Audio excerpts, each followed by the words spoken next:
He completed his MBBS from GSPM Medical College, Kanpur, and MD Community Medicine from the Institute of Medical Sciences, Banaras Hindu University, BHU, Varanasi. Before joining AIMS, he has worked at Maulana Azad Medical College, New Delhi, and Government Medical College and Hospital, Chandigarh. Professor Rai has over 100 publications to his credit and in reviewer of several national and international journals. Professor Rai has been principal investigator, co-investigator for more than 25 research projects. इसके अलावा एक और चीज आप लोगों को बता दूं कि भारत बायोटेक की जो वैक्सीन आई है उसके प्रिंसिपल इन्वेस्टिगेटर भी डॉक्टर संजय राय रहे हैं। मृगांक जी मैं थोड़ा सा खुद ही बता देता हूँ जी, अब ये काफी लंबा चौड़ा है तो इसलिए छोड़ देते हैं, देख लेंगे, इट्स अवेलेबल ऑन नेट। एक व्यक्तिगत मैं चीज कहना चाह रहा था कि ये तो एकेडमिक है और सारी क्वालिफिकेशंस है, लेकिन पर्सनल लेवल पे मैंने खुद आपको टेस्ट करके देखा है। मुझे याद है 2 इंसिडेंट बहुत जो मानवीय पहलू हैं उनको जरूर बताना चाहूंगा। डॉक्टर साहब बनारस में मौजूद थे और मुझे किसी काम के लिए जरूरत थी, मैंने फोन किया, सर ने फोन नहीं उठाया। आधे घंटे बाद फोन आया, हाँ भाई बता क्या काम है। मैंने कहा ये काम है। आधे 1-1.5-2 घंटे में पहुंच जाऊंगा, शाम तक पहुंच रहा हूँ, तू सीधा घर आ जा या क्लिनिक आ जा, वहीं जाके बैठ के बात करते हो, सब चीज वहीं कर दूंगा। ये तो एक इंसिडेंट रहा। दूसरे कुछ दिन पहले की बात है, 10-15 दिन पहले की, तो कोविड हुआ था। किसी जर्नलिस्ट को मैंने डॉक्टर साहब को फोन किया और फोन करके फिर डॉक्टर साहब ने फोन नहीं, कहीं व्यस्तता रही होगी, नहीं उठाया। थोड़ी देर फिर फोन आया, क्या हुआ? बोला मैं इस वक्त जो है बेंगलोर में मौजूद हूँ, तू बता तो ये क्या काम है। मैंने कहा ये काम है, मेरे ऑफिस चले जा, वहाँ ऑक्सीमीटर रखे होंगे, वो उठा ला और वो जो है उठा के ले आ वहां से, और फिर मुझे बता कि क्या स्थिति है, बाकी मैं मॉनिटर करूंगा। तो ये जो डेडिकेशन है किसी चीज के लिए और प्राथमिकता है, वो बहुत कम देखने को मिलती है। तो वो डॉक्टर साहब, उसके लिए तो हेड्स ऑफ टू यू कि हमेशा रात बरात भी मैंने आपको फोन किया और वो आपने तुरंत उसके बाद जो जवाब दिया और तुरंत जिम्मेदारी से बताया। अभी मुझे बीच में कोविड भी हुआ था, आपसे डिस्कशन किया, पूरा आपने वो जानकारी दी कैसे करना है, क्या करना है, क्या क्या प्रोटोकॉल्स फॉलो करने हैं। तो उसके लिए तो बहुत कम लोग ऐसे मिलते हैं कि जो इस तरह से मदद करते हैं। अब मैं चाहूंगा कि आप जो है, जो कोविड पर जो भ्रांतियां चल रही हैं, टेलीविजन के ऊपर तमाम तरीके के प्रचार प्रसार हो रहा है, आप तो पूरे कोविड मैनेजमेंट के अंदर 3 जनवरी 2020 से लगे हुए हैं और पूरा 1-1.5 साल हो गया है आपको। तो प्लीज हम लोगों को इस बारे में थोड़ा एनलाइटन जरूर करें सर। ठीक है, I will try my level best to remove confusion and this confusion actually created by us only. मैं ये बता दूं, जो आप इंट्रोडक्शन कर रहे थे, इसलिए कि वो लंबा चौड़ा और कई जगह अलग अलग दिया हुआ है। वो एक तो हमने शायद एम्स ने अपडेट नहीं किया है किसी कारण से, वो 5-6 साल पुराना ये है हमारा। वो जो आप ये कह रहे थे एम्स का साइट पे जाते ही वही है, वही है सर। जी हाँ। सो वह जो है 2014 का है और 2014 के बाद सॉरी हमने अपडेट उसको नहीं किया है, इसके लिए मैं क्षमा चाहता हूँ। कुछ नहीं, हमारा जो है, मैं यहाँ पे प्रोफेसर हूँ इतना बता दूं, एंड कम्युनिटी मेडिसिन है तो पब्लिक हेल्थ हमारा सब्जेक्ट है इसमें। मैं बहुत इंटरेक्ट बीच बीच में हर कोई भी पेंडेमिक हुआ है, चाहे वो स्वाइन फ्लू हो, करता था, बट इतना इंटरेक्ट नहीं करता था क्योंकि इस समय digital media. When I realised कि काफी ज्यादा कंफ्यूजन, और वो कंफ्यूजन जो है हेल्थ केयर प्रोवाइडर द्वारा क्रिएट किया जाता है। तो I discuss this issue with director and my head of department others कि now it's time to interact with people, क्योंकि अगर हम नहीं बताएंगे तो लोग कॉमन सेंस से, एक रिक्शा वाला भी कॉमन सेंस से कोविड को कैसे रोकना है, क्या करना चाहिए, वो भी अपने कॉमन सेंस से बता रहा है। And majority of health care providers, आप लोग, मैं कहता हूं कि एज ए एंकर जो आप लोग आते हो तो ज्यादा प्रिपेयर्ड रहते हो जी। आपसे सीख के जो है हम जैसे लोग जो है और बहुत ज्यादा कुछ बताने लगते हैं विदाउट उसका इन डेप्थ नॉलेज होते हुए भी, एंड समटाइम्स वो हार्मफुल होता है। I am giving you example one, this how this wearing of gloves is harmful for any communicable disease. हम अंडर ग्रेजुएट MBBS को और इनको सबको पढ़ाते हैं कि कभी भी ग्लव्स का यूज नहीं करना चाहिए, और किसी स्पेसिफिक पर्पज के लिए जो सर्जरी कर रहे हैं, और ये उसका स्पेसिफिक पर्पज है। फर्स्ट पर्पज है कि HIV और ये सब जो है ब्लड बाउंड है, कहीं भी हमें कट होता है तो वो हमें ना आ जाए। प्लस नेल बेड्स में कुछ इन्फेक्शन हो सकते हैं जो उसको सर्जरी के समय दे सकते हैं, या जब भी सर्जरी करते हैं तो वो स्पेसिफिक रिकमेंडेशन है। ड्यूरिंग कोविड आके एक्सपर्ट ही टीवी पे डिस्कस करते हैं। मैं कल दूरदर्शन पे भी डिस्कस कर रहा था इसीलिए कि जब टीवी पे आते हैं और उसके बाद अपने कॉमन सेंस से क्यों प्रिवेंट करेगा, how gloves is going to prevent you.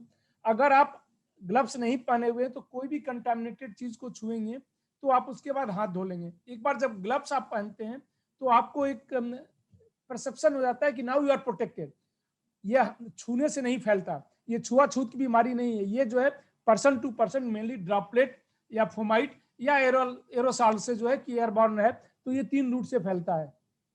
Droplet भी एयरबॉर्न ही है तो उससे फैलता है। बट हर जगह ग्लव्स पहन के, अब क्या होता है ग्लव्स हमने पहना, फोमाइट मतलब जो ये ड्रॉपलेट कहीं सेटल हो जाते हैं उसको हम फोमाइट कहते हैं सरफेस पे, तब उस पे सेटल हो जाते हैं।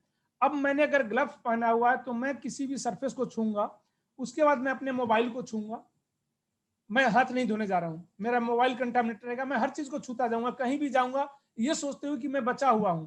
जबकि हो क्या रहा है कि अब मैं उसको जो है बार बार जो है हर जगह ट्रांसमिट इस इन्फेक्शन को स्प्रेड कर रहा हूं, not only covid other type of infection also. इसलिए कभी भी हम रिकमेंड नहीं करते जनरल पब्लिक को ग्लव्स पहने।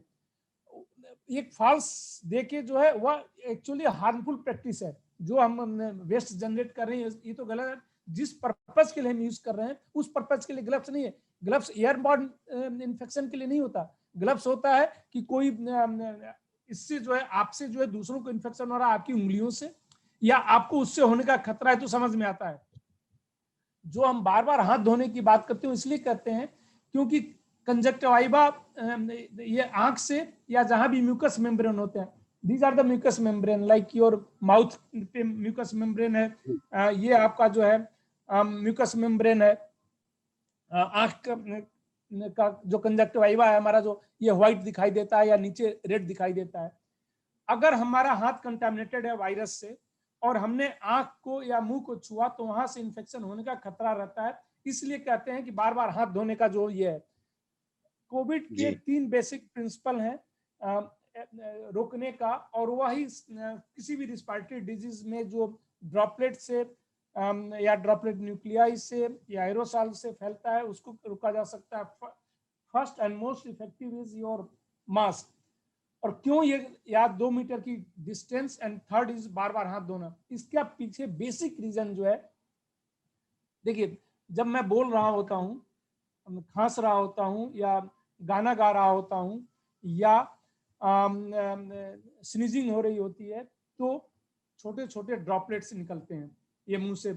वह जो है ड्रॉपलेट्स चूंकि 5 माइक्रोन साइज उससे बड़े होते हैं, मेजॉरिटी उससे बड़े होते हैं, तो वह जो है मैक्सिमम उड़ के जो है 1 मीटर तक जाते हैं, इसीलिए 2 मीटर का हम डिस्टेंस मानते हैं। वो 3 फीट तक जाते हैं और उसके बाद वो सेटल हो जाते हैं। इस ड्रॉपलेट न बने इसके लिए हम मास्क पहनते हैं। जो 5 माइक्रोन या उससे छोटे ड्रॉपलेट होते हैं, बहुत ही छोटे होते हैं, वो हवा में कुछ देर तक रहते हैं और वह बंद कमरे में, जैसे इस समय मैंने एसी ऑन किया हुआ है इस कमरे में, और अगर मेरे ड्रॉपलेट में कोविड के वायरस है तो काफी देर तक वो सस्पेंडेड रहेंगे, जिसको एरोसॉल हम कह रहे हैं या जिससे होने का खतरा होता है। और थर्ड होता है फोमाइट। ये ड्रॉपलेट चूंकि भारी होते हैं या जो है तुरंत ही किसी सतह पे बैठ जाते हैं, वह सतह कंटामिनेटेड हो जाता है। उस सतह को जब हम छूते हैं तो फिर हाथ कंटामिनेटेड हो जाता है, और अगर हमने अपने आंख और मुंह को छुआ तो उससे इन्फेक्शन होने का खतरा था। इसलिए जो है हम बार बार पहनने ये कहते हैं कि आप जो है हाथ धोते रहिए, 2 मीटर की डिस्टेंस बना के रखिए कि जो ड्रॉपलेट से होने की संभावना है वो नहीं रहेगी। प्लस मास्क एक और काम करता है कि अगर बाई चांस फिर भी ईयर में सस्पेंडेड पार्टिकल है या ड्रॉपलेट है, सो वह जो है आपका ड्रॉपलेट जो है इनहेल नहीं करेंगे तो आपको इन्फेक्शन होने का खतरा नहीं रहेगा। तो दोनों, दूसरों को भी हम बचाते हैं और खुद को भी बचाते हैं। तो ये बेसिक प्रिंसिपल है।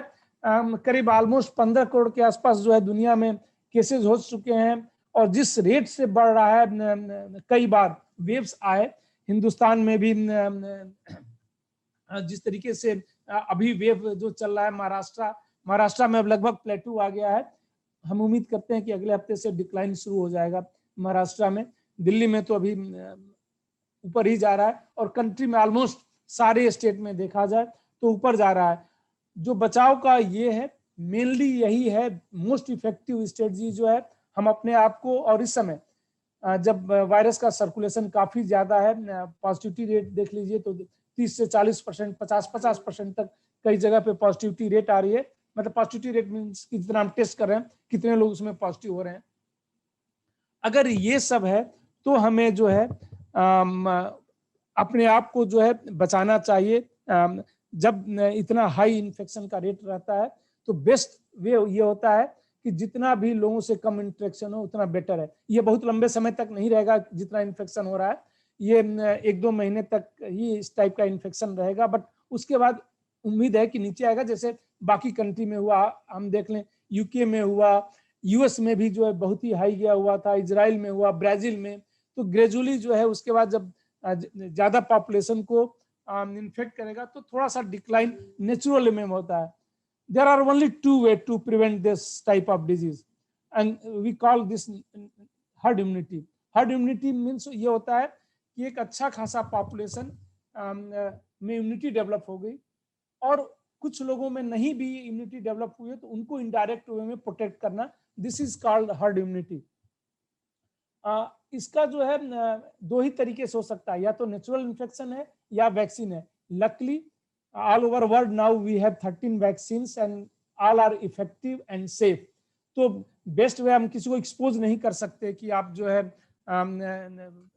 अपने आप को बचा लीजिए एक बार इन्फेक्शन करा के। जिनको एक्सपोजर हो गया वो तो ठीक है, बट जिनको नहीं हुआ है इमीडिएट जो है वैक्सीन लेना ही जो है सबसे बड़ा जो है कदम होगा अपने आप को और अपने लोगों को बचाने के लिए। तो अब if this introduction is sufficient तो I can interact with कुछ क्वेश्चंस हैं, स्पेसिफिक क्वेश्चंस हैं तो I can reply, that would be better actually.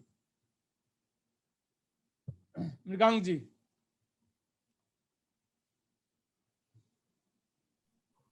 Mrigank ji आप अपने आप को अनम्यूट करिए प्लीज।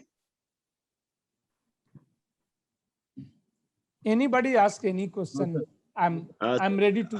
सभी जो मीडिया वर्कर्स हैं जितने भी हैं, और ये सब डेली काम करने वाले लोग हैं, और इसमें से आपसे जो इंटरेक्ट इस वक्त कर रहे हैं, मैं तो खुद कोविड में हूँ, बाकी काफी लोग कोविड सफर कर चुके हैं या बाकी कोविड में हैं इस वक्त। तो सर दिक्कत 2-3 चीजों की आ रही है। पहला तो एक आइडेंटिफिकेशन का है, क्योंकि चूंकि मौसम बदला है इस वक्त और बिल्कुल ट्रांजिशन हुआ है, सर्दी से गर्मी में आया है, तो एक फ्लू के चांसेस हर साल होते हैं और ये हमेशा से होता हुआ आ रहा है। तो इस वक्त बहुत ये आइडेंटिफाई करना बहुत मुश्किल हो गया है कि अगर हमें स्नीजिंग हो गई है या कॉमन कोल्ड हो गया है तो क्या ये सिम्टम्स कोविड के हैं या फ्लू के हैं। और दूसरा महत्वपूर्ण यह है कि क्या इस दौरान हमें डॉक्टर या हॉस्पिटल में जाके ये सारी चीजें मतलब पता करनी है कि हम कोविड पॉजिटिव हैं या नहीं है, क्या हमें उस वक्त इन्फेक्शन नहीं लगेगा। तो इस बारे में थोड़ी सी हम जानकारी चाह रहे थे आपसे। ठीक है, बिल्कुल, और इससे काफी कंफ्यूजन भी लोगों में है। आप बिल्कुल सही कह रहे हैं, ये मौसम में जो है फ्लू भी होता है और फ्लू भी कॉमन है, और सिम्टम्स देखिए फ्लू में भी सेम सिम्टम्स होते हैं। फीवर होता है, सोर थ्रोट होता है, रनिंग नोज होता है, एंड मतलब कफ होता है, खांसी, ये सो सिम्टम्स, इनके भी सिम्टम्स ये हैं। यूजुअली फ्लू में स्मेल जाना या टेस्ट जाना ये नहीं होता है, कभी कभी स्मेल जाता है, वो टेम्पोररी होता है, वो इसलिए चला जाता है कि आपका जो है नेजल कंजेशन होता है, वह रियली स्मेल या टेस्ट के बड्स को इफेक्ट नहीं करता है। बट इसमें क्या है कोविड में कि वो चला जाता है, लेकिन जो सबसे बड़ा डायग्नोस्टिक ये होता है इसमें बिना किसी टेस्ट का भी, अगर आपके अड़ोस पड़ोस में या आपकी फैमिली में किसी को कोविड कंफर्म हुआ है और आपको लगता है कि आपका एक्सपोजर उसके आसपास हुआ है और कुछ कोविड होने की संभावना सबसे ज्यादा है उसमें। इस समय में ये सारे सिम्टम, चूंकि कोविड ही ज्यादा है, फ्लू कम है, तो फर्स्ट डायग्नोसिस बननी चाहिए कोविड की। सेकेंड, अगर कोविड निगेटिव भी आता है, इवन दो कोविड निगेटिव आने के बाद भी इस समय काफी लोगों का कोविड निगेटिव आया है। देखिए जो भी टेस्ट हमारे पास है, निगेटिव क्यों आता है, जो टेस्ट हमारे पास है RT-PCR गोल्ड स्टैंडर्ड हम मानते हैं। 3 टेस्ट हम करते हैं, एक तो रैपिड करते हैं, रैपिड एंटीजन टेस्ट जो किट होता है, जो 20 मिनट में उसकी रिजल्ट आ जाते हैं। RT-PCR करते हैं, जो एक बार लैब में पहुंचने के बाद जब हम उसको टेस्ट के लिए लगाते हैं तो 3 से 4 घंटे लगते हैं। तो एक साथ जो है कैपेसिटी कितनी बड़ी उस लैब की है, 100 to 100 सैंपल एक साथ लगाते हैं। उसके बाद जो होता है तीसरा जो है सीबी नेट होता है, जिसको टीबी का पहले जांच करते थे, उससे हम सीबी नेट। तो ये तीनों ही कॉमन है जो किया जाता है। जो बाकी एंटीजन जो है ये एंटीबॉडीज एंटीबॉडी करते हैं, आईजीजी नहीं, आईजीएम करते हैं। आईजीएम से भी हम डिटेक्ट कर सकते हैं, बट वो बहुत एक तो पॉपुलर नहीं है और उसकी जो है विश्वसनीयता भी कम है। सर मेरा इसी में उसमें जो है जी सर, मेरा इसी में सवाल था कि मान लीजिए उसका टेस्ट नहीं गया है, स्मेल नहीं गई है, तो क्या इस दौरान कॉमन कोल्ड मान ले या कोविड का टेस्ट कराने जाए तो केवल सेंटर जाए, हॉस्पिटल में जाके एडमिट हो? ये मैं जानना चाह रहा कि हॉस्पिटल जाना जरूरी है क्या? हाँ, मैं उसी पे आ भी रहा हूँ। देखिए, दोनों के सिम्टम एक है। थोड़ी सी जो है मॉर्टेलिटी कोविड में उनसे ज्यादा है, जो मृत्यु दर और सीवियरिटी होने की संभावना जो है फ्लू से ज्यादा है। ऐसा नहीं कि फ्लू बिल्कुल ही मॉर्टेलिटी नहीं करता, बट इसमें संभावना उससे ज्यादा है। लेकिन दोनों ही माइल्ड डिजीज है, मेजॉरिटी में दोनों माइल्ड है। कोविड जो है कुछ ज्यादा कुछ लोगों में सीवियर हो जाता है, कुछ लोगों में डेथ कर रहा है। लेकिन जो भी ग्लोबल डेटा हमारे पास है, हम कह सकते हैं कि more than 50%, almost up to 90% ये जो है माइल्ड है या एसिम्प्टोमेटिक है। जो 10% लोग बच रहे हैं, हम अलग अलग डेटा देते हैं, बट सीरो सर्वे डेटा को और बाकी हॉस्पिटल डेटा को हम अगर मैच करें तो 90% लोग जो है या तो माइल्ड है या एसिम्प्टोमेटिक है। 10% लोगों में ही जो है कुछ प्रॉब्लम होती है, उनमें जो है ऑक्सीजन को ही मॉनिटर करना पड़ता है। और ऑक्सीजन ज्यादातर लोगों को सिर्फ ऑक्सीजन दे के हम ठीक कर सकते हैं, कुछ लोगों में सिर्फ ऑक्सीजन से काम नहीं चलता, हमें इंटरवेंशन कुछ ज्यादा करना पड़ता है। एक दोनों बीमारी के लिए, चाहे वो कोविड हो, ये कोई भी स्पेसिफिक ट्रीटमेंट आज की डेट तक हमारे पास कोई ऐसा एंटीवायरल नहीं है जो कि हम ये क्लेम कर दें कि दोनों को वायरस को मार देता है और हम ठीक हो जाते हैं। न ही टेमी फ्लू के लिए है और न ही रेबी फ्लू या रेमडेसिविर इसके लिए है। कोविड के लिए जो भी ग्लोबल ट्रायल हुए हैं, 30 कंट्री में क्लिनिकल ट्रायल रेमडेसिविर पे हुआ। रेमडेसिविर को फाइनली ये पाया गया कि मॉर्टेलिटी में कोई अंतर नहीं पाया गया। अगर 10,000 मरीज को हमने वहां दिया रेमडेसिविर और 10,000 को नहीं रेमडेसिविर दिया, तो मरने की दर दोनों में बिल्कुल सेम है। हाँ, थोड़ा सा हॉस्पिटलाइजेशन जो रिकवर हो रहे हैं उनमें जो है वो जल्दी 4 दिन पहले रिकवरी हो जा रही है, ये थोड़ा सा एविडेंस है। बट मरने की दर जो है में कोई अंतर नहीं आया पूरी ये तो इतनी। और एक कंट्री में नहीं, WHO द्वारा स्पॉन्सर्ड जो है सॉलिडेरिटी ट्रायल के नाम से है, आप लोग भी चेक कर सकते हैं, पब्लिश भी हो चुका है। तो इसीलिए मैं सिर्फ साइंटिफिक एविडेंसेस की बात कर रहा हूं, मैं संभावनाओं पे नहीं। पिछले 1 साल 1.5 साल से हम सिर्फ संभावनाओं की बात करते हैं, ये हो सकता है, वो हो सकता है। मैं जो भी पिछले 1.5 साल में साइंटिफिक एविडेंस जनरेटेड है, मैं सिर्फ उसकी बात करूंगा कि ये एविडेंस है। कोई भी मैं जो भी बोलूंगा वो सिर्फ एविडेंस बेस्ड बोलूंगा, मेरी ओपिनियन वो नहीं है, वो है एविडेंस बेस्ड है। कॉमन सेंस से देने की जरूरत नहीं है। सो रेमडेसिविर का ये है, फिर भी जो है रेमडेसिविर की जिस तरीके से किल्लत है सभी लोगों ने देखा हुआ है।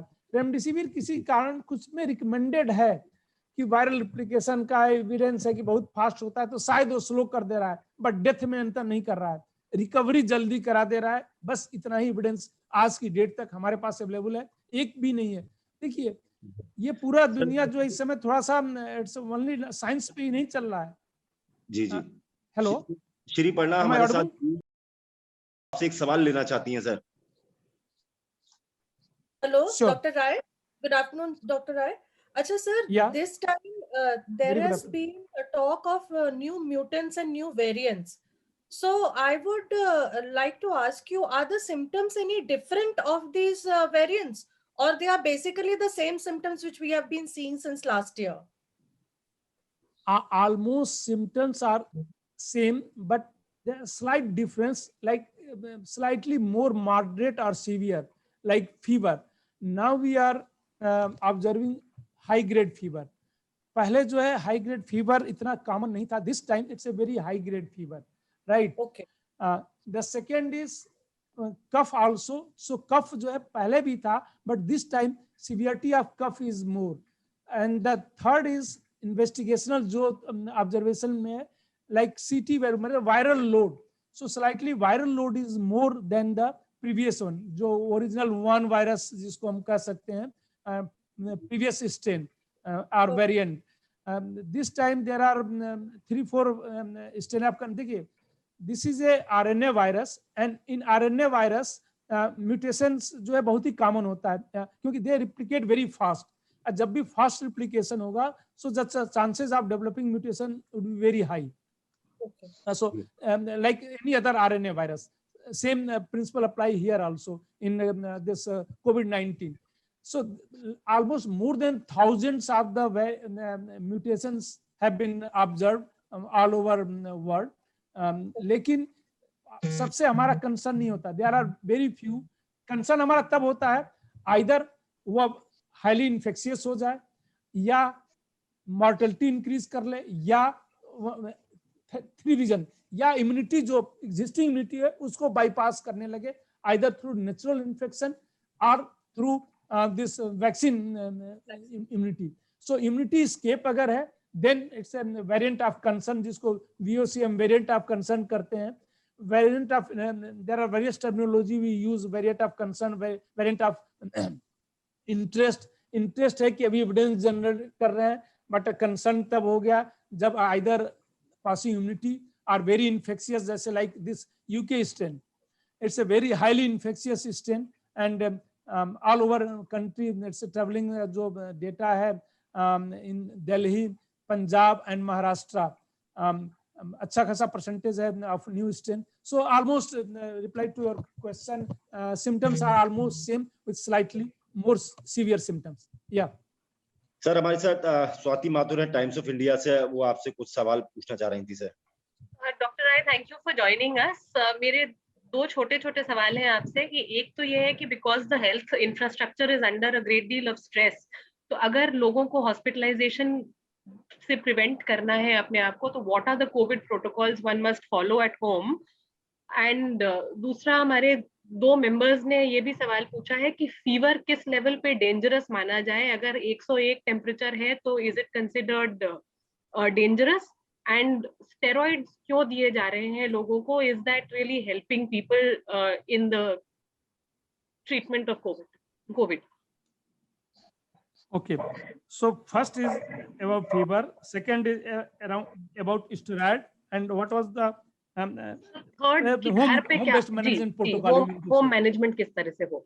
Okay, so as I mentioned earlier कि this disease is a largely mild disease. In few cases severe हो जाता है, in few cases mortality increase हो जाती है. So सबको हॉस्पिटल जाने की जरूरत नहीं है because of many reasons. First, unnecessarily will increase the load on the health system, और उससे जो इसको रियली जरूरत है वह नहीं मिल पाएगी. सेकेंड, ये तो सिस्टम का हुआ. सेकेंड जो है, all over world hospital acquired infection होने के चांसेस ज्यादा रहते हैं. इवन मॉर्टेलिटी उससे होती रहती है पूरी दुनिया में. We called nosocomial infection. अगर हम हॉस्पिटल में अननेसेसरली जाएंगे तो नोजोकोमियल इन्फेक्शन होने के इस समय चांसेस ज्यादा रहेंगे. And because overwhelmed system already हमारा है, तो मिसडायग्नोसिस होगा. हम सिर्फ कोविड ट्रीट करेंगे, and then chances of dying because of some other infection would be high. So because of this reason, until unless it's a dire emergency or necessity, please don't go to your, ये क्या है, this meeting has been upgraded by the host. Okay, there was a message, a message was reflected here, so okay. तो for home मैंने किसी को fever होता है, वो कंफर्म कोविड है या अनकन्फर्म कोविड है, हमें जो है कोविड अगर सिम्टम्स हैं सजेस्टिव हैं कोविड के, अब फर्स्ट अपने आप को आइसोलेट कर लेना चाहिए। अगर घर के सारे सदस्य में है then there is no need of isolation. सबका कंफर्म कोविड है तब तो डेफिनेटली वो आप घर के लोग साथ रह सकते हैं, बट बाकी लोगों से मिक्सअप न हो टिल सच टाइम डायग्नोस होने से या सिम्टम आने से 2 वीक तक 2 वीक तक आप इवन एसिम्टोमेटिक भी हो जाए, सो फॉर 2 वीक ना हो। सेकेंड, अपने घर पे ही अपने आप को मॉनिटर करना है, temperature, pulse and your oxygen saturation. Temperature इस समय जैसा पहले बताया कि थोड़ा हाई ग्रेड हो रहा है, even up to 102-103 degree Fahrenheit तक भी जा रहा है। सो क्रोसिन, पैरास्टामोल, उसके वेरियस ब्रांड नेम है, Calpol, Crocin etcetera. So paracetamol is a generic name of that. So adult है तो 650 मिलीग्राम ऑफ पैरास्टामोल जो है वो घर पे लें। अपने आप को हाइड्रेट रखें बेटर, मतलब प्लेंटी ऑफ फ्रूट लेते रहें। जितना ज्यादा फ्रूट लेंगे आपको वीकनेस कम महसूस होगी, आपका डिहाइड्रेशन नहीं होगा। डिहाइड्रेशन भी प्रॉब्लम काज करता है। सो सबसे इंपॉर्टेंट है अपने आप को हाइड्रेट रखना। सो प्लेंटी ऑफ फ्रूट पीते रहना जब भी, ये नॉर्मल किसी भी फीवर में रिकमेंडेशन है। सो आप प्लेंटी ऑफ फ्लूइड लेते रहें, ऑक्सीजन को मॉनिटर करते रहें, और आप अपना ये रखें टेम्परेचर को जो है जब भी 100 या उसके ऊपर जाता है आप तुरंत जो है पैरास्टामोल ले लीजिए। किसी कारण से अगर पैरास्टामोल लेने के बाद फीवर डाउन नहीं आता है तो हेल्थ केयर प्रोवाइडर से कंसल्ट कर लें। मैं यहाँ पे और ड्रग्स की बात नहीं करना चाहता हूँ, वो जानबूझ के नहीं करना चाहता हूँ कि that will unnecessary remdesivir type का जो है कंफ्यूजन क्रिएट करेगा। सो एक तो बहुत ही रेयर होता है कि फीवर ना डाउन हो पैरास्टामोल से, बट नहीं होता है तो just consult any health care provider and they will suggest you कि फीवर कैसे डाउन करना है। कोल्ड स्पॉन्जिंग कर सकते हैं, पूरे बॉडी को धो सकते हैं, और उसके बाद अगर फिर भी नहीं हो रहा है तो दवा देके भी हम कर सकते हैं। There are other medicine also other than this paracetamol जो कि फीवर को कम करता है। अगर ऑक्सीजन सैचुरेशन 95 या उसके ऊपर आता है तो हमें कोई चिंता की बात नहीं है। हमें जो है उसको मॉनिटर करते रहें। यूजुअली 6 to 10 डेज के बीच में थोड़ा सा जो है जो भी हमारा ये होता है सीवियरिटी इंक्रीज होती है इस समय, इस बीच में थोड़ा ज्यादा मॉनिटर करने की जरूरत है। It's a self limiting disease. Self limiting means होता है कि वायरस की एक लाइफ है, अपने आप बॉडी उसको किल करता है, कोई किसी ड्रग से हम किल नहीं करते हैं। सो ये समझना जरूरी है कि completely self limiting, not like HIV भी RNA वायरस है लेकिन वह जो है कभी किल नहीं होता, सेल्फ लिमिटिंग नहीं है। वह हमेशा आने के बाद हमारी बॉडी मैकेनिज्म उसको कभी किल नहीं कर पाती और वह होल लाइफ रहता है। But this virus self limiting है, जैसे बाकी कोरोना वायरस है जो कॉमन कोल्ड होता है, that is also corona virus. ये भी कोरोना वायरस है, बस उसके टाइप अलग अलग ये हैं। सो जो सार्स आया था वो भी कोरोना वायरस। तो all this corona virus self limiting virus है। इनकी एक लाइफ होती है वायरस की, वो ऑलमोस्ट 10 डेज में जो है बॉडी से अपने आप रिमूव हो जाते हैं through our immune system. Even अगर थोड़ा सा इम्यून सिस्टम हमारा कंप्रोमाइज्ड भी है तो थोड़ा सा लॉन्गर टाइम लेता है जिनको किसी प्रॉब्लम से कंप्रोमाइज्ड है, like those who are on some drug जिनको हम इम्यून सिस्टम को बिल्कुल सप्रेस करके देते हैं, कैंसरस ड्रग हैं कुछ, उसमें जो है ये प्रॉब्लम थोड़े लंबे समय तक वायरस रहते हैं, बट उनमें भी जो है वायरस अपने आप ही खत्म होता है। We don't have any single medicine to kill. तो ये जो है 10 दिन के बाद जो है इजीली सीवियरिटी नहीं आती है, सबसे ज्यादा इसी बीच में सीवियरिटी आती है। तो क्लोज मॉनिटर करना है। 94 के नीचे अगर ऑक्सीजन जा रहा है तो आपको थोड़ा सतर्क हो जाना चाहिए। इन बिटवीन 90 to 94 आप थोड़ा सा प्रोन पोजीशन मींस पेट के बल लेट के गहरी सांस लें और फिर आधे घंटे बाद मेजर करें, इंप्रूवमेंट हो जाता है। कुछ लोगों को गहरी सांस लेने में दिक्कत, पेट के बल लेने में दिक्कत होती है, यूजुअली जिनका थोड़े से वेट ज्यादा होता है, ओबेज लोग हैं, उनको दिक्कत होती है। तो वो जो है लेटरल पोजीशन में आके इस तरह कर सकते हैं, इंप्रूव हो जाता है। और अगर इस तरीके से इंप्रूव हो जाता है तो आप जो है कंटिन्यू कर सकते हैं, मेजॉरिटी को हॉस्पिटल जाने की जरूरत नहीं पड़ेगी। बट अगर आपका 90 से नीचे जा रहा है तो आपको ऑक्सीजन की जरूरत पड़ेगी। उस पे जो है होम मैनेजमेंट एडवाइज नहीं किया जा सकता। उस समय जो है आपको हॉस्पिटल में जहां भी बेड मिलता है वहां पे ले लेना चाहिए। मेजॉरिटी में सिर्फ ऑक्सीजन का जो है हमें सपोर्ट देना होता है, उसी पे रिकवरी हो जाती है। जहां तक आपने पूछा एक स्टेरॉइड की बात, देखिए स्टेरॉइड के लिए स्पेसिफिक कंडीशन है, और स्टेरॉइड जो है रियली लाइफ सेव का, स्टेरॉइड ही एक ऐसी मेडिसिन आई इस पूरे कोविड मैनेजमेंट में जिसने लाखों जिंदगियों को बचाई। अगर हम देखें तो न्यूयॉर्क में जब पिछले साल फरवरी मार्च में काफी पिक हो रहा था, उस समय स्टेरॉइड हम नहीं दे रहे थे। स्पेन में देख लीजिए, जहां भी पूरे यूरोप में मॉर्टेलिटी शुरू में इतनी ज्यादा थी क्योंकि यह ड्रग नहीं था। यूजुअली स्टेरॉइड हम देते हैं किसी भी इन्फेक्शन में तो इन्फेक्शन वो बढ़ जाता है, तो इसलिए हम स्टेरॉइड नहीं देना चाहते, क्योंकि स्टेरॉइड जो है इम्यूनिटी को सप्रेस करता है, इसलिए स्टेरॉइड नहीं देते हैं। लेकिन इसमें क्या है, कोविड में क्या है, ये जो निमोनिया ये सब डेवलप होता है because of the your hyper immune response. आपका इम्यून रिस्पॉन्स इतना ज्यादा होता है कि उसके कारण से ये सेल डिस्ट्रॉय, लंग्स के सेल को डिस्ट्रॉय करने लगता है। उसमें स्टेरॉइड जो है बहुत ही ज्यादा इफेक्टिव है, और स्टेरॉइड ही जो है सबसे ज्यादा लाइफ सेविंग अगर सिंगल एक ड्रग है कोविड-19 में, so that is steroid all over world.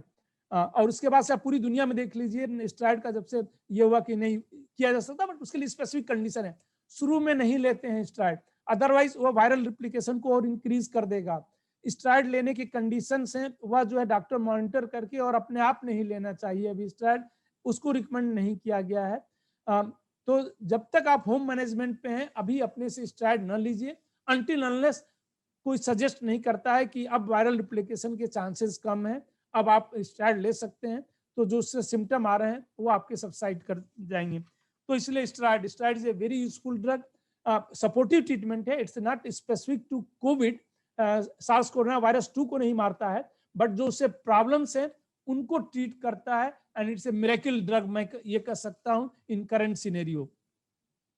थोड़ा सा ब्लड थिनर भी जो है किसी किसी में, अगर इसीलिए कुछ टेस्ट कराते हैं डी डाइमर और ये सब, कि अगर क्लॉटिंग होने की संभावना, कुछ लोगों की डेथ शुरू में उससे हो रही थी, तो ब्लड थिनर। तो these two drugs are miracle drug जो अभी हम यूज कर रहे हैं, पूरी दुनिया में यूज कर रहे हैं। और कोई आपका सवाल था? एक डॉक्टर साहब नमस्कार। मेरा भी एक सवाल था। हाँ जी नमस्कार। एक डॉक्टर साहब, एक मुझे भी लास्ट ईयर सितंबर में मुझे कोविड हुआ था, एंड उसके बाद से खैर आई एम फीलिंग वेल, मैं कोई इतनी ज्यादा मुझे कॉम्प्लिकेशंस नहीं हुई।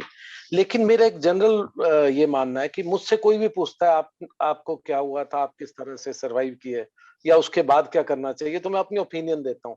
तो मैं इसीलिए कहीं ये मिसकंसेप्शन ना हो लोगों के लिए, मैं इसीलिए जानना चाहता हूँ। मैं 3 चीजें बोलता हूँ लोगों को, एक स्टीम लीजिए, एक जिंक लीजिए, एक मल्टीविटामिन लीजिए, और ऑब्वियस विटामिन सी तो हम करते ही हैं। बेसिकली मैं ये लोगों को एडवाइस करता हूँ कि आप स्टीम बहुत ज्यादा लीजिए। क्या ये ठीक एडवाइस है? क्या ये जो मैं मल्टीविटामिन या जिंक की बात करता हूँ, कहीं ऐसा तो नहीं हम इससे इम्यूनिटी डेवलप करने की जगह हम कुछ अपने आप को खराब कर रहे हैं? नहीं, आप बिल्कुल ही सही सलाह देते हैं। देखिए जिंक एंड विटामिन सी दोनों जो है हमारी इम्यूनिटी को भी इनहेंस करता है, और ऐसे भी जो म्यूकस मेम्ब्रेन है उनको जो है प्रोटेक्ट करता है। सो दोनों वे में विटामिन सी जो है, so vitamin C Covid management में भी जो है, देखिए क्रोसिन जो पैरास्टामॉल है एसओएस देते हैं, ये हमारे इंडियन प्रोटोकॉल में भी है, ऑस्ट्रेलिया के भी प्रोटोकॉल में, कई देश के प्रोटोकॉल में है, जिसमें हम ये देते हैं। आइवरमेक्टिन देते हैं 12 मिलीग्राम का, 3 दिन देते हैं। अगर थोड़ी सी और ज्यादा अभी लगता है कि वायरल एप्लीकेशन होता है तो 5 दिन तक देते हैं। जिंक सबको ही देते हैं, विटामिन सी सबको ही देते हैं, और उसके बाद कोई एक एंटीबायोटिक का कवर दे देते हैं, लाइक डॉक्सीसाइक्लिन फॉर 5 डेज, या इरिथ्रोमाइसिन, जो प्रोटोकॉल है। घर पे यही प्रोटोकॉल फॉलो करते हैं। सॉरी मैं भूल गया था, आपने बहुत ही अच्छा किया कि याद दिलाया। मैं कंप्लीट ट्रीटमेंट नहीं बताया, मैं शायद दूसरे क्वेश्चंस पे आ गया था। सो ये 5 ड्रग्स के जो 5 जो हम एडवाइस करते हैं, SOS, paracetamol in adult 650 milligram, vitamin C, third one is your zinc, fourth one is ivermectin 12 milligram, वह जो है, और होम मैनेजमेंट में ये प्रोटोकॉल है। एंड आइवरमेक्टिन के बाद आगे आपका एंटीबायोटिक कवर आइदर विथ डॉक्सीसिलिन और विथ इरिथ्रोमाइसिन। इस समय हम डॉक्सीसाइक्लिन मेनली यूज करते हैं। सो 100 मिलीग्राम सुबह शाम फॉर 5 डेज। उसको एक्सटेंड करना होगा, वह बाद में कि अगर कफ ये है साइन है कि नहीं अभी सेकेंडरी इन्फेक्शन होने के ये है तो उसको एक्सटेंड कर देते हैं। स्टीम इनहेलेशन ऑलवेज बेटर, जब भी कफ होता है तो हमेशा बढ़िया रहता है। वह जो है आपका ऑक्सीजन का जो है जो लंग्स में प्रेफरेंस है उसको भी बेटर करता है, तो हमेशा बेटर रहता है। And there are theories, we don't have any evidence कि हो सकता है अगर हॉट इसमें जाता है तो वायरल रिप्लिकेशन कम हो उसमें। सो काढ़ा और ये, और अगर इफेक्टिव है, पर्सनल एक्सपीरियंस से है तो लोग करें। At least we don't have any evidence कि वह नुकसान करता है, तो फायदा करने के चांसेस हैं। नुकसान करने के चांसेस का हमारे पास कोई ऐसा एविडेंस नहीं है। आल्दो कुछ लोग कहते हैं कि ज्यादा गर्म पानी हमने पी के अल्सर हो सकता है, ये सब हो सकता है, ये संभावनाएं हो सकती है। We don't have any evidence. मैंने यहाँ कहा कि हम सिर्फ मैं एविडेंस की बात करूंगा, इसलिए जो है एंड आपका बिल्कुल एक्सपीरियंस काम आना चाहिए। जो लोग उनको कोविड सर्वाइवर कहते हैं तो है हमारे अगले स्ट्रेटजी है और करना चाहिए। सर हमारा अगला क्वेश्चन हमारे सीनियर मेंबर है मिस्टर अरुण जोशी, वो पूछना चाह रहे हैं। Joshi ji please unmute yourself. हाँ, थैंक यू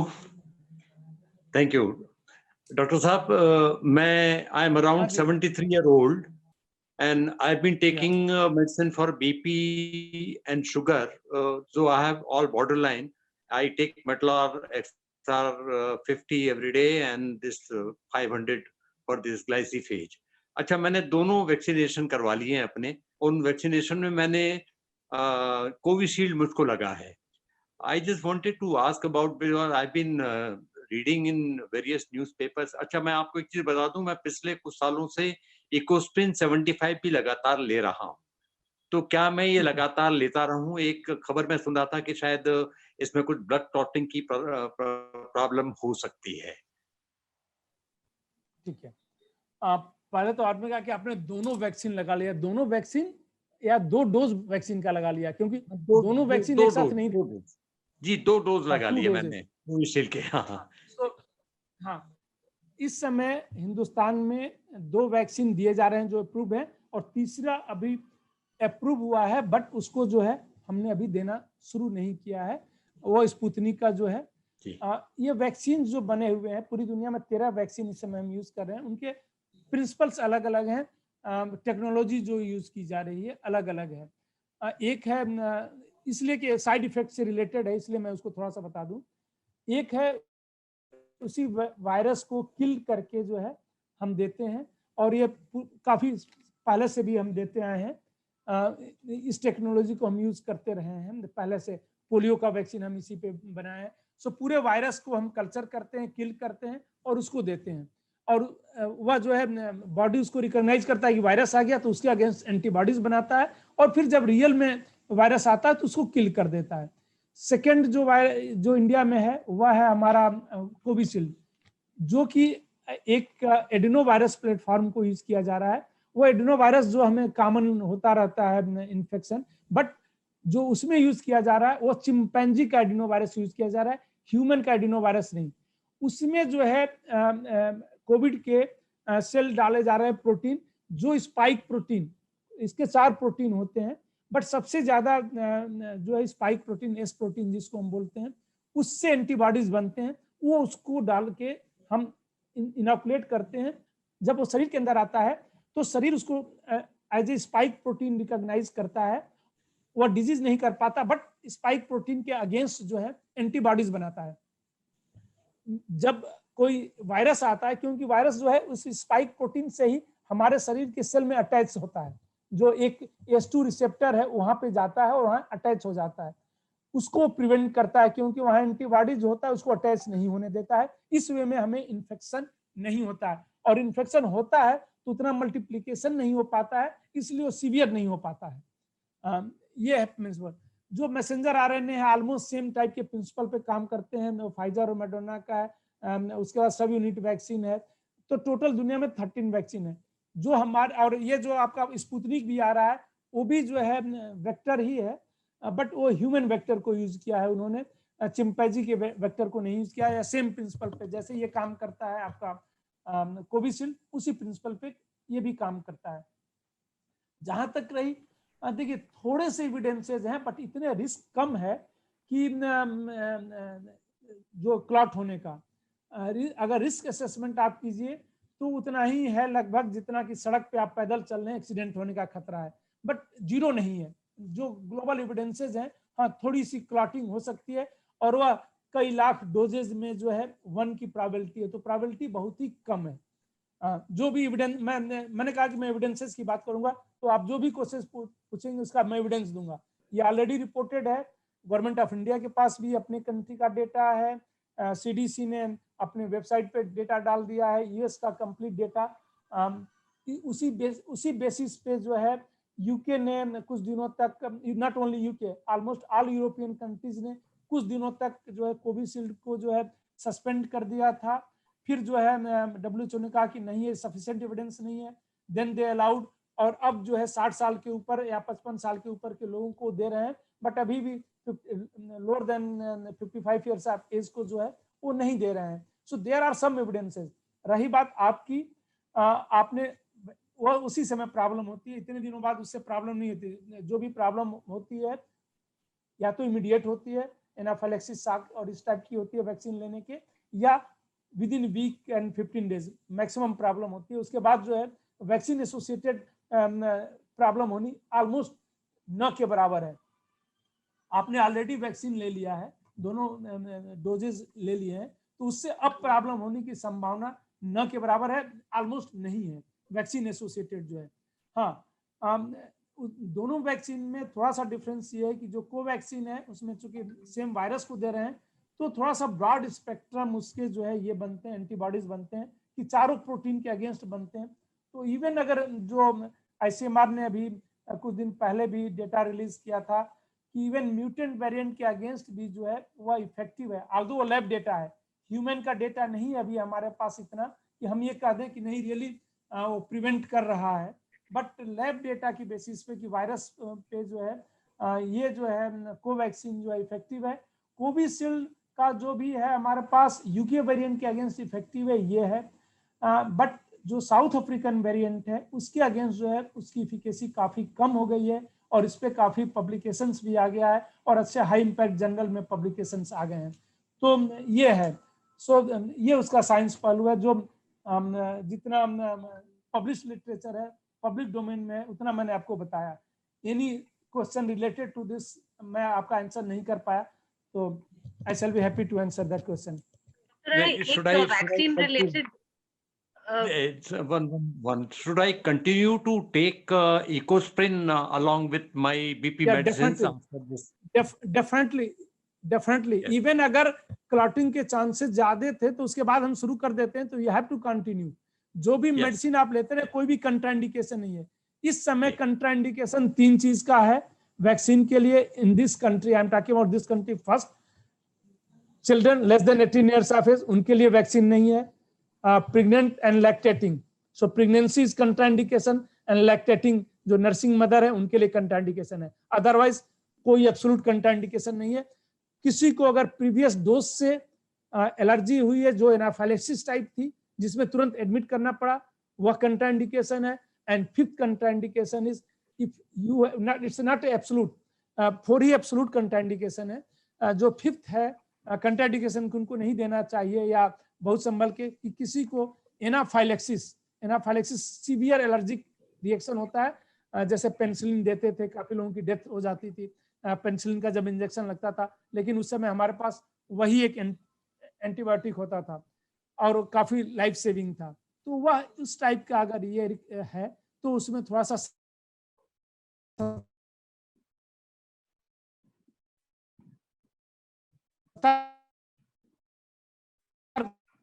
रहना चाहिए, उसमें भी एब्सोल्यूट कंटेंट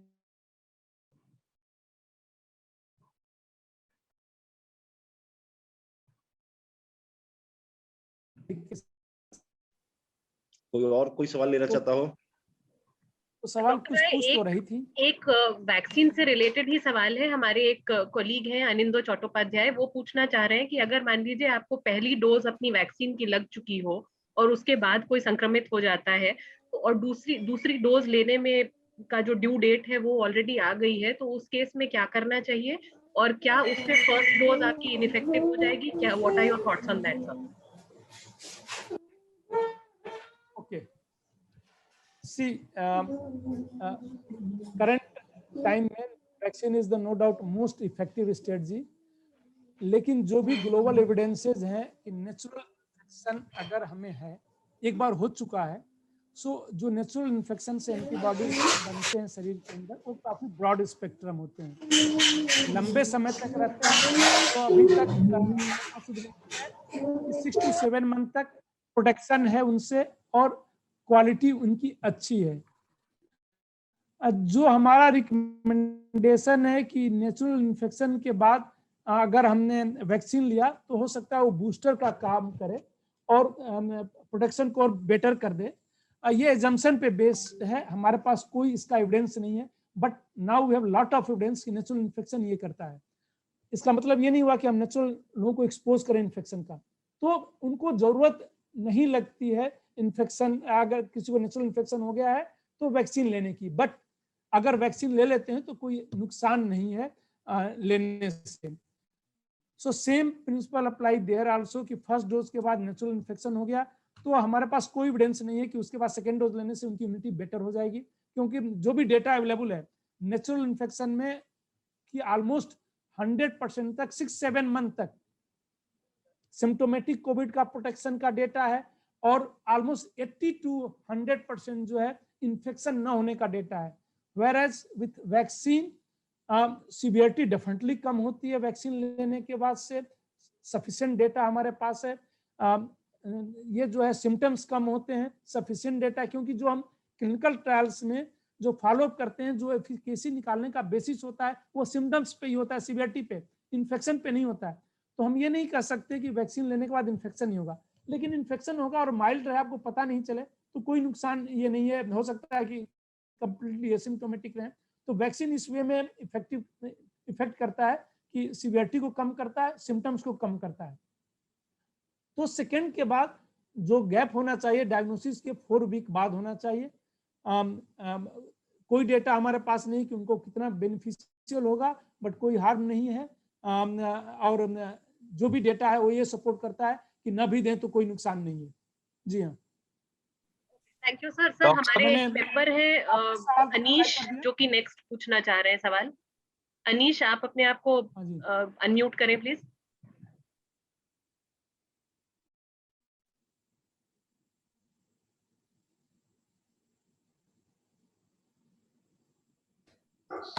हेलो। हाँ हाँ Anish ji, we can hear you. Sir मैं ये पूछना चाहता हूँ कि जब आप कोविड से रिकवर हो जाते हैं तो क्या प्रोटोकॉल फॉलो करने चाहिए, और जिंक और विटामिन सी कंटिन्यू करना चाहिए हमें, और ये गर्म पानी, काढ़ा, ये सब कंटिन्यू करना चाहिए? एज आई मेंशन्ड अर्लियर कि देखिए, जब कोविड से कोविड की रिकवरी हम मानते हैं कि आज आप डायग्नोस हुए हैं तो 14 डेज में रिकवरी हो जाती है, मतलब 10 दिन में ही रिकवरी हो जाती है, बट हम सेफ साइड जो है 14 डेज लेके चलते हैं। जब आप एसिम्प्टोमेटिक हो जाते हैं तो उसके मैक्सिमम 7 डेज तक आप ये मानते हैं रिकवरी। लेकिन कभी कभी वीकनेस लंबे समय तक रहती है, टेस्ट जो है ना लंबे समय तक रहता है, बट वह जो है उसका सिक्वल, ये नहीं कि आप इन्फेक्शियस हैं, आप दूसरों को ट्रांसमिट कर सकते हैं या आपको इन्फेक्शन होने का खतरा ज्यादा उस समय है। तो उसके बाद प्रोटोकॉल ये है कि आप ग्रेजुअली, अगर आपको मान लीजिए अभी भी कुछ लोगों में कोविड होने के बाद सांस लेने की कुछ दिनों तक प्रॉब्लम रहती है, तो उसको लिए ब्रीदिंग एक्सरसाइज, व्यायाम या आपका जो है ये योगा, ये सब करके जो है आप उसको इम्प्रूव कर सकते हैं। कोई स्पेसिफिक ट्रीटमेंट की जरूरत नहीं है। जिंक एंड विटामिन सी हमेशा बेटर रहता है। विटामिन सी अगर आप लें, वाटर सॉल्युबल विटामिन है, तो अगर आप ज्यादा मात्रा में भी ले रहे हैं तो शरीर में एक्यूमुलेट नहीं होता है, वह जो है यूरिन के साथ बाहर आ जाता है, जितने वाटर सॉल्युबल विटामिन हैं। तो ज्यादा लेने से कोई नुकसान नहीं होता, बाहर आ जाता है। कुछ विटामिन अगर आप ज्यादा लेते हैं तो नुकसान भी कर सकता है, जैसे विटामिन ए है, विटामिन डी है, बट विटामिन डी की इतनी कमी होती है कि हम कितना भी लेते रहते हैं वह ज्यादा नहीं होता। वो सिर्फ हाइपोथेसिस में है कि ज्यादा होने से जो है हमें प्रॉब्लम हो सकती है, तो आप उसको ले सकते हैं, नुकसान नहीं है कोई। बट कोई ऐसा बहुत, अगर विटामिन सी की कमी नहीं है या जिंक की कमी नहीं है तो कोई बहुत बेनिफिट भी नहीं है बहुत लंबे समय तक लेने का। जो बेनिफिट वही है कि आप हमेशा ले सकते हैं, वो कोविड रिलेटेड नहीं है कि बिकॉज ऑफ कोविड आपको लंबे समय तक लेना है। अगर आपको लगता है कि आपको बढ़िया है, विटामिन सी हमेशा लेते रहना चाहिए, तो आप ले सकते हैं। जी हाँ, तो ऐसा कोई स्पेसिफिक प्रोटोकॉल नहीं है। हाँ, अगर प्रॉब्लम होती है, कुछ लोगों में कोविड के बाद लंग्स में प्रॉब्लम है, फाइब्रोसिस है, तो एक पल्मोनरी मेडिसिन के डॉक्टर से दिखा के उसको जो है प्रॉपर जो है इलाज करना चाहिए। फाइब्रोसिस को शुरू में हम बेटर ट्रीट कर सकते हैं, प्रिवेंट कर सकते हैं। बाद में जब कंप्लीट फाइब्रोसिस हो जाती है तो फिर उसको ट्रीट नहीं किया जा सकता है, वो इरिवर्सिबल होता है। जी हाँ। मोहित, आप अपने आप को म्यूट करके सवाल पूछ लें, और उसके बाद एक सवाल हम और लेंगे। केवी प्रसाद जी हैं, वो भी एक सवाल पूछना चाह रहे हैं। Then we taken up a lot of doctor Rai's time. I think अगर परमिट करें सर तो 2 क्वेश्चंस हम ले लें आप, अगर नहीं, आप ले सकते हैं। वन सेकंड ना, मैंने 2 बजे तक का टाइम किसी को नहीं दिया है। मैंने जिसको भी टाइम दिया 2 बजे के बाद दिया है। 12 to 2 मैंने इसीलिए रखा था। चलिए, that is very kind of you sir. That's very kind of you, sir. हाँ, Mohit ji, please unmute yourself and ask. Doctor साहब, मेरा सवाल ये है आपसे कि हमारे एक जानकार हैं, 5 अप्रैल को उन्होंने वैक्सीन का पहला डोज लिया था, और वो 3 दिन पहले जो है उनको कफ शुरू हुआ, गले में खराश शुरू हुई, और 101 उनको आज फीवर है। कल से फीवर है उनको आइसोलेट कर दिया है घर में। तो क्या ये अभी तक उनकी रिपोर्ट नहीं आई है, तो क्या ये माना जाए कि वो कोरोना संक्रमित हो चुके हैं, और उनको अब क्या एहतियात बरतना चाहिए? क्या कोविड की जो मेडिसिन हैं वही लेनी चाहिए? देखिए, जो symptoms are suggestive of Covid, उनके जो भी हैं इस समय कोविड के वही सिम्टम्स हैं। सोर थ्रोट हो रहा है, फीवर हो रहा है, उनको भी सेम वे में हुआ है। एक वैक्सीन लेने के बाद आप प्रोटेक्टेड नहीं है। इवन वैक्सीन लेने के बाद भी आपको हो सकता है, बस सीवियरिटी कम रहेगी। उनका फीवर अगर ज्यादा हो रहा है तो सेम क्रोसिन अभी लेते रहें, वेट कर सकते हैं थोड़ा सा इसका रिपोर्ट आने का। उनको अपनी जांच जरूर करा लेनी चाहिए। सबसे जो है अपने आप को आइसोलेट कर दें, घर के लोगों से, बाहर के लोगों से अभी ना मिलें, अपने आप को आइसोलेट कर दें। घर में भी जो है जिस रूम में रहें उसको पूरा खिड़की और ये खोल के रखें कि घर के अंदर भी जो उस रूम के अंदर जो है वायरस जो है सस्पेंडेड बहुत देर तक न रहे, क्योंकि घर के सदस्य को उससे भी हो सकता है अगर खिड़कियां ये सब नहीं खुली हैं तो। ऐसी इस टाइप के रूम में रहना चाहिए जहां टॉयलेट उनके पास हो, बिल्कुल उनके करीब हो, और वह जो है वेल वेंटिलेटेड रूम हो। तो ये सबसे ज्यादा हेल्पफुल है संक्रमण को दूसरों में फैलने से कम करने के लिए, क्योंकि बाहर आते ही ड्राई में जब एयर सर्कुलेशन में डेथ हो जाती है। अभी उनको एज ए कोविड मान के ही चलना चाहिए, वो बेटर है, ट्रीटमेंट नहीं, प्रिवेंटिव मेजर्स में। ट्रीटमेंट में अभी वो दे दें आप अपनी जांच के लिए। और अगर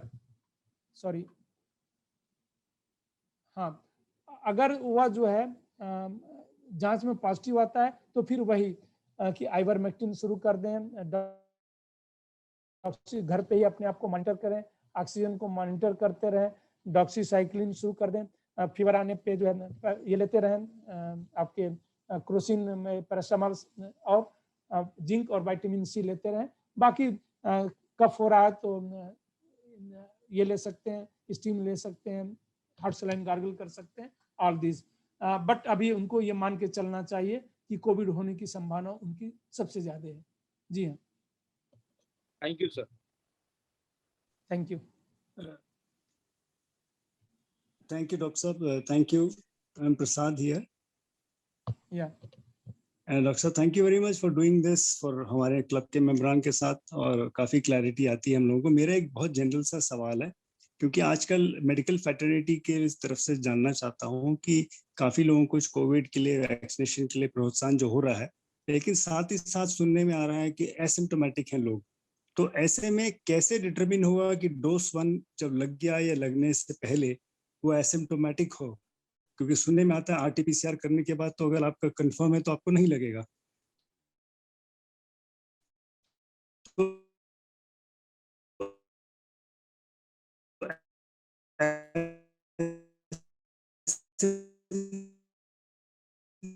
है,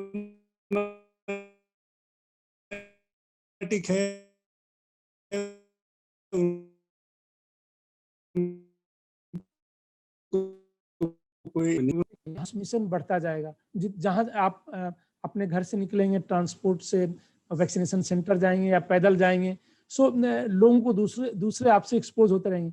वैक्सीनेशन साइट पे